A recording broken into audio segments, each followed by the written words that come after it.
the media. What is media?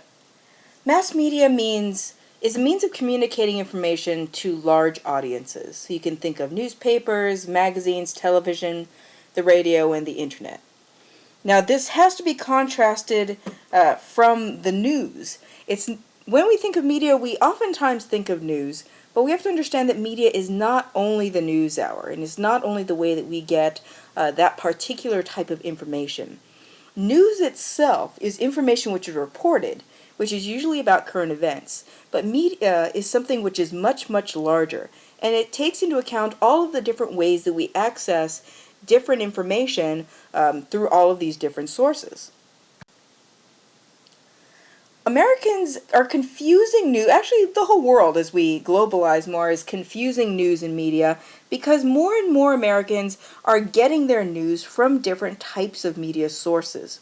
It used to be that we were a very big newspaper country, that most people got their information from the news, newspapers that were published and distributed around their particular locality.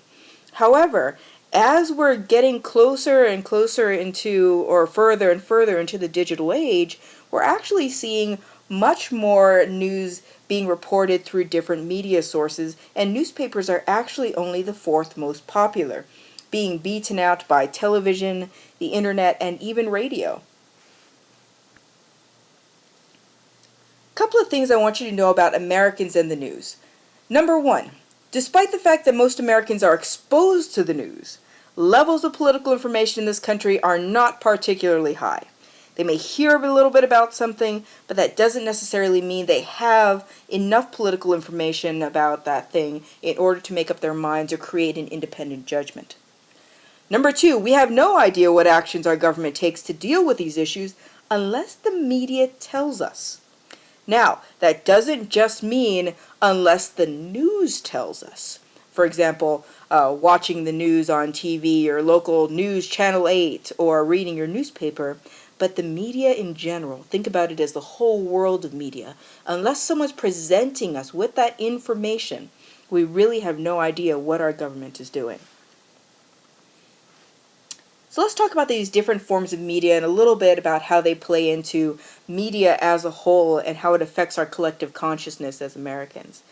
Newspapers. Most major papers have a national circulation in the United States, so you're thinking the Wall Street Journal, the USA Today, the New York Times.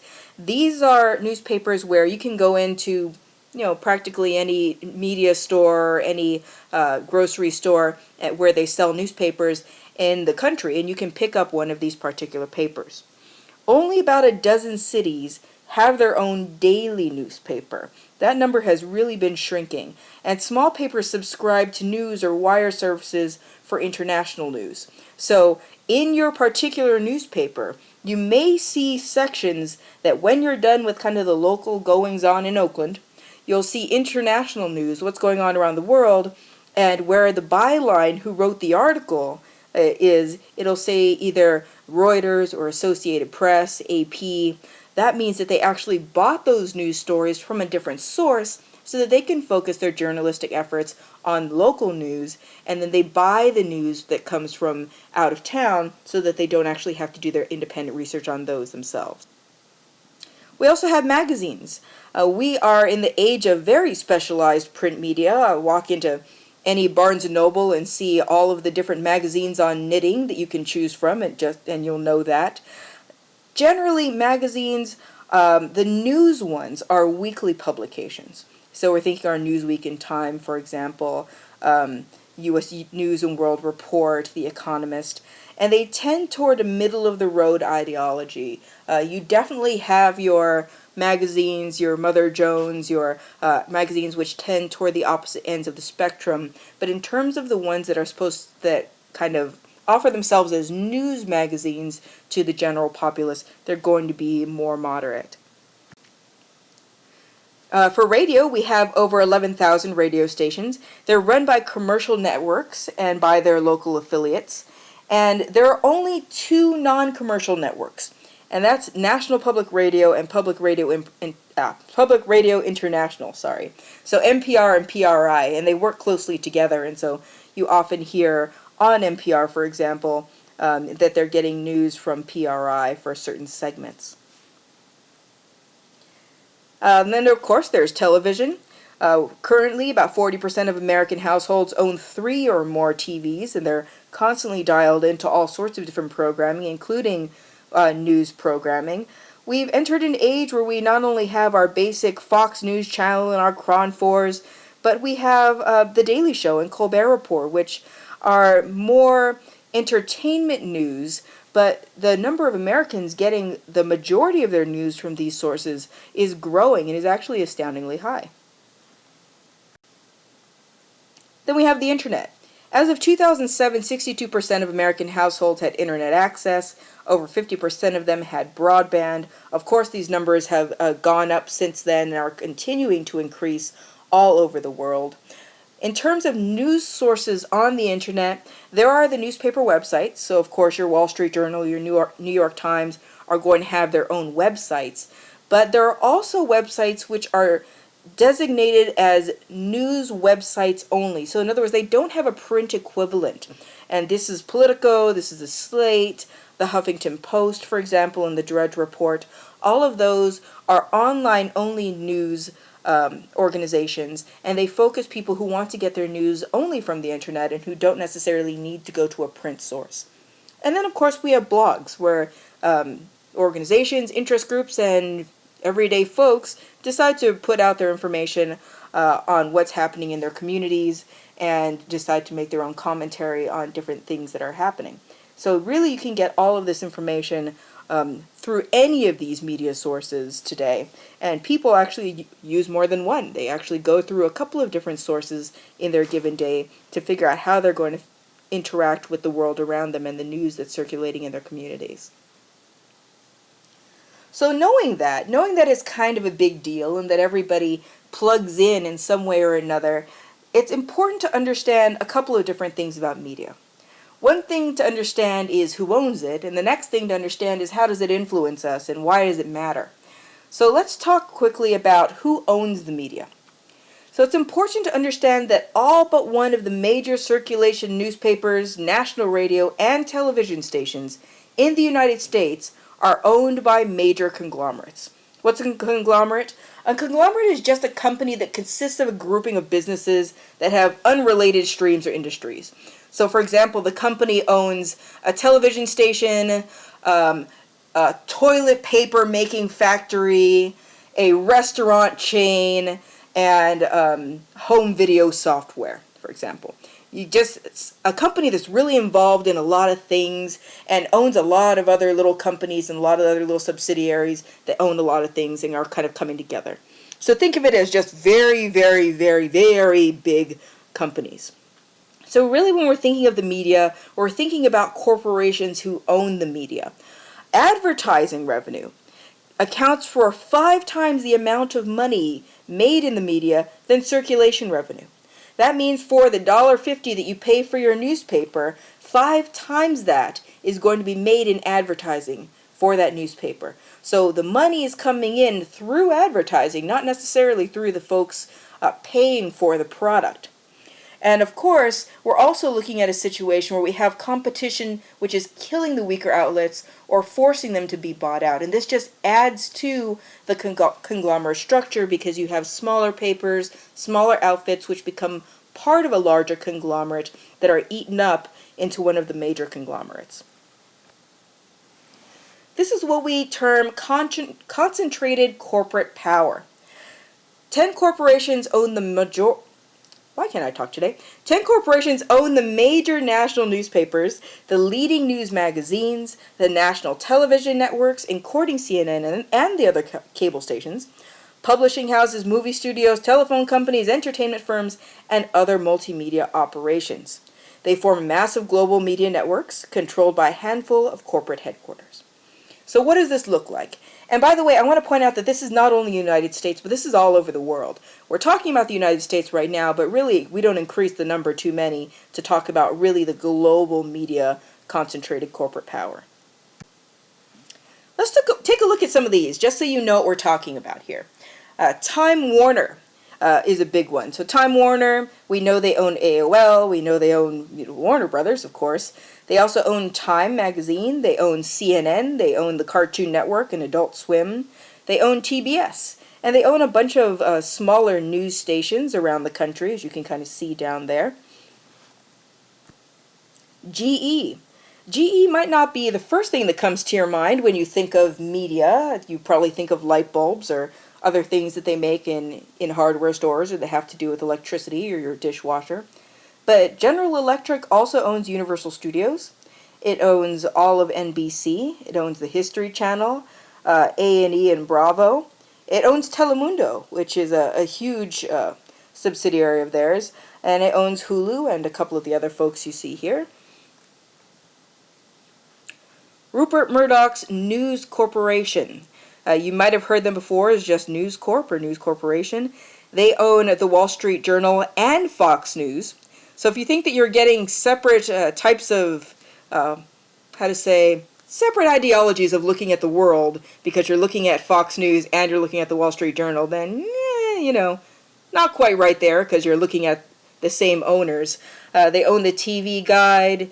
They own the National Geographic Channel and a lot of other channels in a lot of different countries and a lot of different languages. They also own the U.S. Post, and they own Sky and BI and Premiere. Disney, the Walt Disney Company, owns ABC. It owns ESPN. Those ones I knew about. I didn't know they owned Lifetime and they owned Jetix. I thought Jetix was a completely separate cartoon channel, but no, they own those two. A very huge conglomerate. And National Amusements. National Amusements was actually a merger. A conglomerate and a conglomerate came together. CBS and Viacom came together to create National Amusements. And CBS, of course, having Showtime and CBS and Flicks. And Viacom having MTV, VH1, Nickelodeon, Spike, BET, for example. They also own Paramount Studios and they own DreamWorks Studios. And so you can see if some of these things kind of work together, you can see why, because they have the same parent organization. The Gannett, the Tribune, and the New York Times are the three big companies that own the vast, vast, vast majority of newspapers in this country. The Gannett, you know them for USA Today, but you also have this list, which doesn't even fit on the screen here, of all of the different local newspapers which the Gannett owns. Maybe it's the Gannett. I'm not exactly sure how to pronounce it. And you can see all of the different places they have their subsidiaries. They have the Des Moines Register. They have the Navy Times. They have the Pacific Daily News in Guam. They have a bunch of radio stations and television stations, too, in the far right corner. And so, really, we're looking at a huge share. Remember, we were talking about very few, a very small percentage of cities having their own local papers anymore. Well, divide them up amongst these three, and you really have the owners of all of those papers. Which brings us to just a break to talk about, I know I've been mentioning subsidiaries and parent companies and things like that. So I want to just go through what those things are. The parent company is the big company at the top. So think about it like that red square right at the top. Anything below a parent company is called a subsidiary. So all a subsidiary is something which is underneath something else.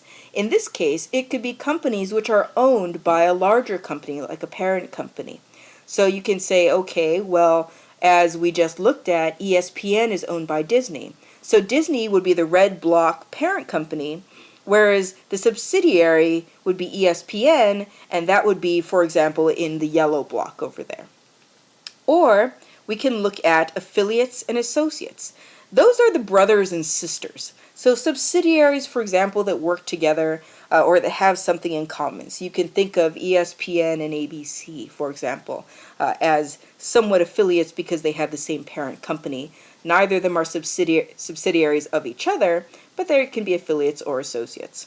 So you can think of all of these purple boxes together as being affiliates and associates. They don't really have anything to do with each other, but they are part of the same family tree. And of course, they can have their own subsidiaries underneath them as well. Now, where it gets complicated is when you throw in a couple of other parent companies and they bring in their affiliates and associates and they're working on projects together. You see this in mergers, you see this in other projects which affiliate in certain organizations, but it's always important to understand who the parent company is and where these things are along the family tree. So what are the consequences of this concentrated corporate ownership of the media? There are 4 that we want to mention. Number 1, commercial bias toward what will increase advertiser revenue and audience share. Remember how we talked about this idea that there's going to be a lot more money made by the advertisement than by what you actually pay for the product? So advertising is going to be a big deal. What's going to make people come in and advertise more? And audience share is what percentage of the population is buying my product versus the other corporation's product. And so, of course, we're going to tend to things that sell. Crime, scandals, anything having to do with Michael Jackson for some reason are big news headliners that are going to make your audience share jump. People want to read about those things. And when people read about those things, the advertisers say, well, I want to be advertising next to the things that the people are reading. And so if someone has a good audience share, then of course I'm going to want to advertise with them. Number 2, reduced emphasis on political news, especially at the local level. Why is this? Well, number 1, it's not as sexy. It's not, except when it's scandalous political news, then it'll be up there. But it's also just not something that people want to read about as much, so you're not going to get extensive coverage on a water bill that's going to be passed, but you will get extensive coverage on, the Clippers protest of their owners' racial remarks, for example. And number 3, we have the content of the news is lightened up and dramatized to keep audiences interested. This is what we call infotainment, and is information and entertainment spliced together. And this is where you kind of get the Jon Stewarts and the Stephen Colberts of their day, who take the news and they spin it in a way that's going to be accessible and entertaining for folks. So again, doesn't lead itself to the driest of material. The Bond measure about whether or not to build a new library just doesn't make for good enough jokes. And so you're not going to get that much information about that in these types of programming. And then, interestingly, you also get conflict of interest in reporting about corporations. Remember, all of these different news media outlets, all of these different things that you're seeing are owned by big corporations. And so it's not surprising that you're not going to bite the hand that feeds you. In fact, 33% of newspaper editors said they would not feel free to publish news that might harm their parent company. So, for example, if you're trying to read a news article and you want to know what's going on with a scandal that happened at Disney, likely you're not going to see Disney's subsidiaries publishing any of those stories. So you're not going to see it on the news channels that are owned by Disney. And that's similar for all of the other conglomerates out there, that you're not going to want to offend the person who's writing your paycheck, and so you're going to leave out some of the things about your parent corporation if they tend to be negative. Now, there are alternatives. You can choose to opt out completely from the conglomerates and the concentrated power, media control of media power. Public radio is a good example, and public television stations. So when you hear the I don't want to say ploys, the appeals for money, it's because these particular stations aren't funded by these big conglomerates and they need to fund themselves, usually through patron support. So that's when they do, KQED, for example, does their pledge drives. You also have the alternative press, which is like your SF Weekly, your East Bay Express, and these are local papers. They come out weekly and they're generally free papers that you can pick up. They tend to be a little bit more concentrated on local issues, but they do expand into other things as well. And then you have the internet, the parts, of course, that are not dominated by corporate interests. You have, everyday citizen blogs. You have community groups that come together to put information up there, who are not influenced by corporations or corporate spending. So let's talk a little bit about what the media does and why it matters that it's owned by conglomerates, or why it matters who's actually shaping what we're seeing in the media. First thing we want to talk about is shaping public opinion through agenda setting. Now, if you're like most Americans who get your news from TV, you have about an hour that you're sitting in front of the TV, and in that hour, it's somebody's job to tell you what's going on in the world, and of all the things that's going on in the world, they're going to highlight a couple of things for you to know about. And this is called agenda setting. This is when the media chooses to cover an event and tells us that out of all the things that are happening, this is the thing that's important, and we should pay attention to this particular thing. If they don't say it's important, in other words, they don't cover it at all, oftentimes we don't even know what happened, because it's not on the list of things that we are told is important and that we should pay attention to. We also shape public opinion through something called priming. This is where the media influences how people and events should be evaluated by the parts emphasized as important. So not only, so here, the media, for example, will say crime is important, but then the media will tell you how to evaluate a politician based on how they deal with crime. You may not have been thinking about that before, but after they've told you what is important, then they'll say, and here is something which you can use now that you know that's important. Here's what you should think about this particular event or this particular person. So first they tell us what to think, and then they tell us how to think or how to feel about it. So it's not only setting the agenda for what's important, it's now that you know what's important, we want to tell you why it's important and how you should feel about it. Next, we move to framing. This is where the media chooses to emphasize certain parts of an issue, which may affect how the public perceives the issue and who is responsible. One of the best examples to look at this is when you look at coverage of war footage. You tend to see a lot of footage of troops coming home. You tend to see military victories, or where we've had some sort of decisive military encounter. What you don't see is, for example, coverage on all of the people who have passed away.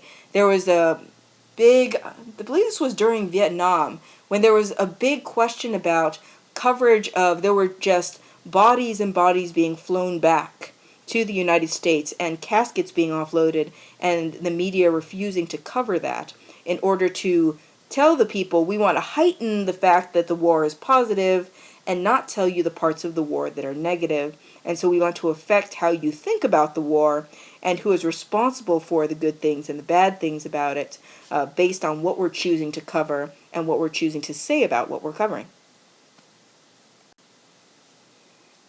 So how much does this all matter? It kind of makes you sound like you're a drone and you're in this world of media and just being completely manipulated on how you think about things. Well, it is true that many people don't have time to do their own research, and they have their own specific newscaster or their experts that they follow, their pundit talking heads that they like, and they'll tell you, oh, well, Fox News said this and that, and that's the way they believe about things. However, there is a silver lining, and that is the idea of selective perception, which is that while we're watching and taking in all this different news and this different media, we filter the information through our own values and interests. So we don't necessarily swallow it wholesale. We're going to look at it, and if it does not agree with our own values and interests, it could be rejected or further scrutinized. And that's just something that we do as a people, and that might be good for the different media that's coming at us all the time, so that we're not just looking at it and accepting it without actually filtering it through some sort of system to allow us to think about it first. How is politics portrayed? So now we'll talk a little bit about the media, specifically when it has to do with politics. When it has to do with politics, the rule generally is accentuate the negative. Is this a good thing? Not necessarily. It's just the way things are done. Two different ideas I want to introduce you to. One is called horse race journalism. And this is where you portray politics as a competition between individuals. So you're looking at their private lives, you're looking at what scandals they're involved in, where they chose to visit and where they chose not to visit, instead of actually focusing on their views of actual substantive policy issues. So it's looking more at the person themselves instead of what they stand for. Second thing I want to talk about is the soundbite. A soundbite is a short block of speech by a politician that makes it onto the news. Now, it's very interesting because politicians are known for making very lengthy speeches and going out all over the place and talking about their ideologies, and yet the average length of time of a soundbite which makes it onto the news is 7.3 seconds. Now, you know the news is longer than that, but ironically, what will happen is they'll play that 7.3 second soundbite, often with a little written blurb of what it says, and then the rest of the time will go to the talking heads or the pundits, the anchors, or whoever happens to be up there at the time. Sometimes they have 2 or 3 people talking about what they think that little soundbite actually meant without going into the rest of the speech. This, for example, if you remember from the first President Bush's presidency, read my lips, no new taxes. It was part of a much longer speech. However, that was the only thing that was brought out, and it was capitalized on, and then pundits went to talking about that, and of course it's something we attribute to the president till this day. Another thing to think about is an idea called the feeding frenzy. This is when a critical mass of journalists leap to cover some embarrassing or scandalous subject, and they pursue it recklessly, intensely, and excessively, completely out of control. And you will see, just because the person is a public figure, and especially if they are running for office, just an incredible amount of reporting till it's coming out of your ears on something which really, if you thought about it, didn't really have anything to do with a substantive issue or the person's suitability for holding office at all. It just has to do with a scandal, a human interest story that is so either embarrassing or scandalous that we can turn it into a whole big issue, and then of course bring in experts to talk about how horrible this is, and well, what must this person's wife be going through right now, and interviewing the person's neighbor's dog, and so that they can say, well, I knew this person since they were, how old, and I would not have expected this, and really beating the subject to death. Now, the media doesn't necessarily, that's okay. The media definitely uses politics as a circus for things they can bring up to sell different newspapers or to sell airtime, but the politics uses media too.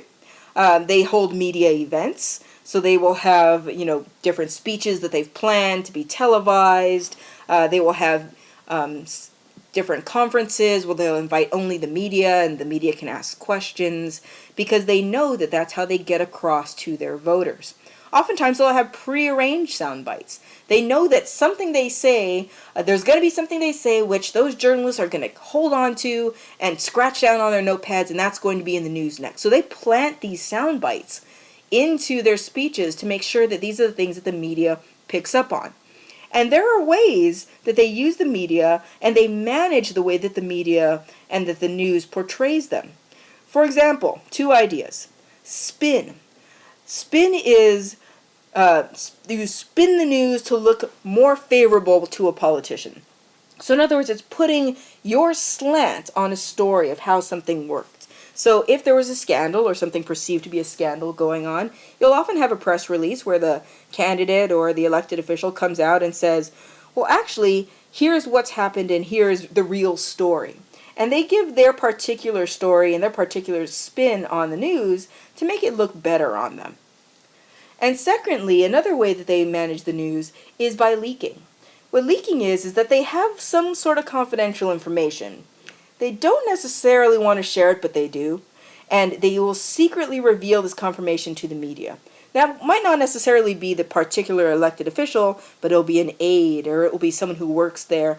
And it's not like they intentionally did this to harm the elected official. They actually did it to help them. So they gave this information to the media. The media jumps all over it because they say this is secret information from an internal source who wishes not to be named. We just found this out about this particular elected official.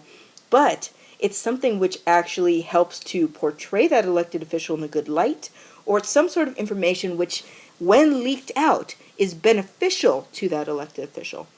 So there are ways that the media uses politics, and politics uses the media right back, and it's important to know all of those things that are happening and the uses they have for each other. And last but not least, as we leave this topic and leave the idea of elections in the media, bear in mind that the voters need the media to investigate their policy proposals. So think about all that we've just talked about in terms of the media, and then throw it into the election sphere, where there is a lot of information which has to be obtained, a lot of homework that has to be done, and choices, very important choices, that have to be made by an electorate who doesn't get a lot of information without media. And so the media gives us what we need to know about the candidates, about the bills, and about political happenings. So thinking about this and thinking about media, there's more at stake than just about how you're going to think about certain topics and how you're going to approach life on a given day. It's really a huge part of the idea of politics, of the who gets what, when, and where, because the decision makers are being influenced on a daily basis purposely through the media, through the different forms of mass media which we've just covered.